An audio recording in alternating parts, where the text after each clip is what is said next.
peut aller. Alors, comme beaucoup de soignants de mon âge, j'ai été biberonné à la santé rurale. Le malade était au fin fond de la brousse, était au bout de la piste. C'est là que se situaient les problèmes de santé. Dès les années 90, pourtant, nous avons été obligés de prendre en compte, d'une part, l'urbanisation massive que l'on rencontrait dans les pays en voie de développement, et en particulier d'Afrique. Excusez-moi, je parlerai essentiellement d'Afrique, continent que je connais mieux.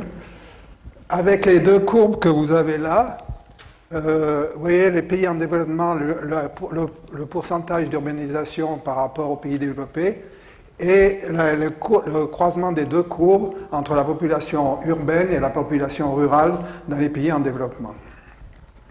Donc, force est de constater que peut-être que la majorité des malades ne se trouvent plus au fin fond de la brousse.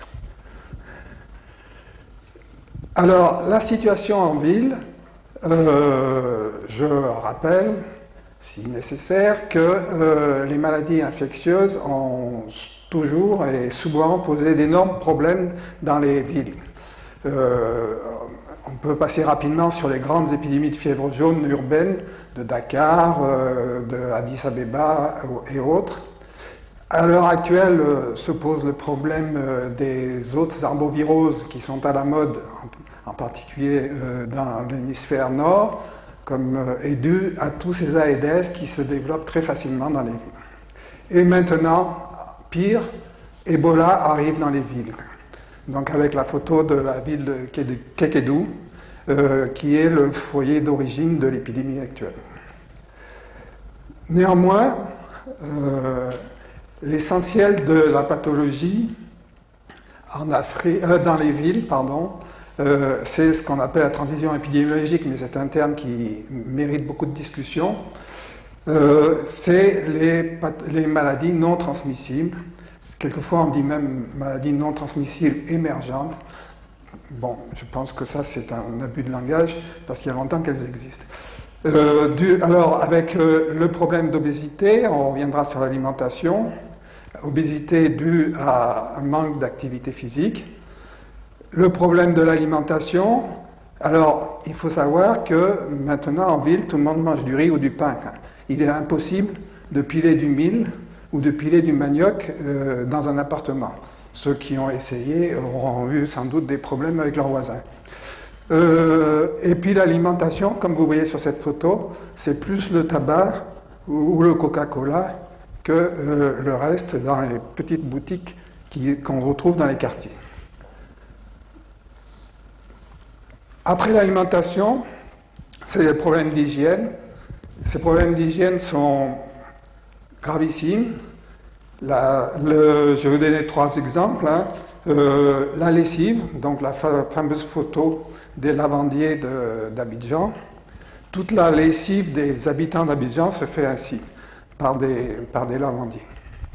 Le problème de l'approvisionnement en eau, là vous avez une bonne fontaine qui est correctement entretenue, mais c'est rarement le cas. Bien entretenue, ça veut dire que l'eau coûte plus cher.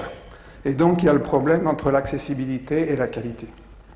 Et les problèmes d'hygiène domestique classiques.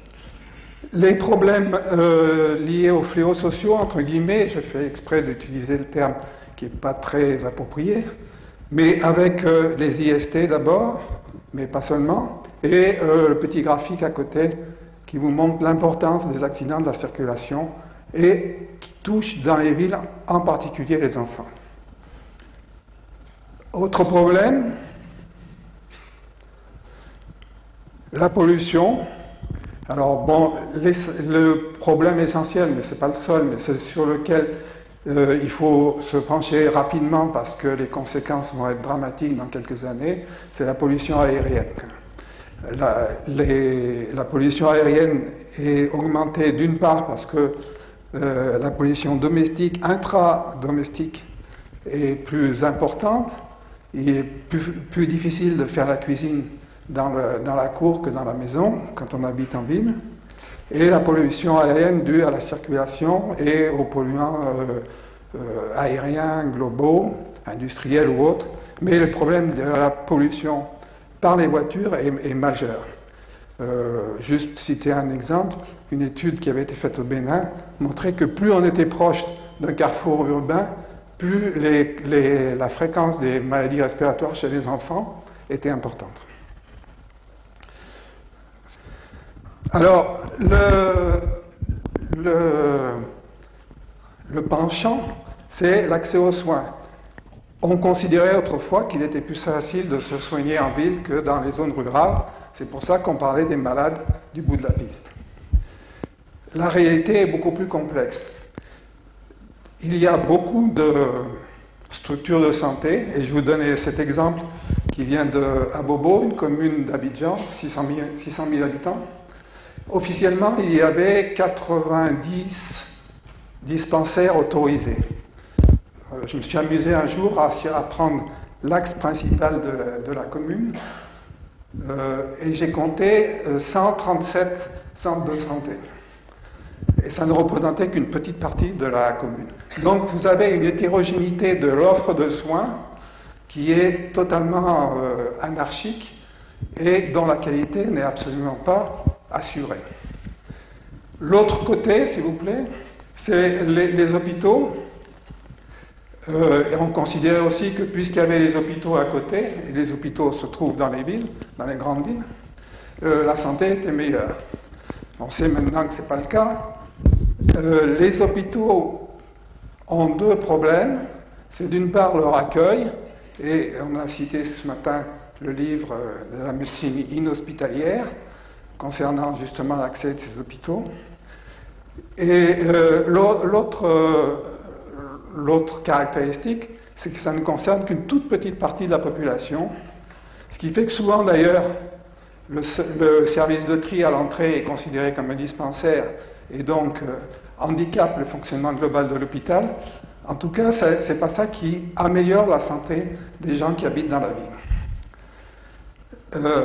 Et pour terminer, deux petites réflexions. Il y a ville et ville. Et j'aime bien cette photo que j'avais prise dans Le Monde il y a 4 ou 5 ans, une vue aérienne de la ville de Ouagadougou. Et vous voyez le côté civilisé, entre guillemets, urbanisé, où encore on peut considérer que les conditions de vie sont correctes, et l'autre côté, la partie non urbanisée, où les conditions de vie sont beaucoup plus difficiles, y compris tous les problèmes politiques, sociaux et économiques qui s'y posent. D'ailleurs, il est amusant de voir les noms qui sont donnés à ces quartiers, gros dos, en attente, etc., ce qui signifie bien que les gens savent qu'ils sont là dans la précarité complète et qu'ils peuvent être virés du jour au lendemain. Et je ne parlerai pas des bidonvilles, parce que la situation est encore plus compliquée. Un cas particulier, c'est le cas où dans les villes se retrouvent des réfugiés ou des déplacés. Et voilà une photo récente qui peut nous le rappeler. Alors, avec tout ça, quelles sont les pistes possibles? Pour moi, et on en reparlera, j'espère, c'est d'une part assurer des soins primaires. On a toujours considéré que les soins primaires, c'était pour les zones rurales. Je pense qu'il y a un travail à faire là-dessus dans les zones urbaines. Il faut améliorer les circuits. Je vous l'ai dit, c'est très hétérogène, très irrégulier, très injuste. Soit on peut payer l'hôpital, soit on ne peut pas. Si on peut payer l'hôpital ou les cliniques privées, c'est encore mieux, encore que l'expérience récente de Bamako peut en faire douter. Mais il y a des circuits organisés. Alors, si on parle d'éthique, ça va être un peu difficile, mais je pense qu'il faut inciter les gens qui ont de l'argent à aller dans les endroits où c'est payant. Ça laissera de la place dans les endroits où c'est pas payant. C'est pas très éthique, mais concrètement, c'est une réalité. Développer les mutuelles et les assurances, c'est plus facile peut-être dans les villes, au moins dans certaines catégories de la population. Il faut absolument, comme je vous le disais, redéfinir la place du privé. Il se développe énormément dans les villes à l'heure actuelle. de façon anarchique.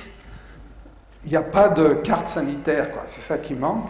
Vous avez les cliniques de radiologie, vous en avez 3 dans le centre, et vous n'en avez pas en dehors, etc., etc. Et enfin, il y a tout un travail à faire sur la prévention, qu'il s'agisse de l'alimentation, de la circulation, des IST et toutes les conduites addictives. Voilà, je vous remercie. J'espère que je n'aurai pas trop empiété sur les successeurs.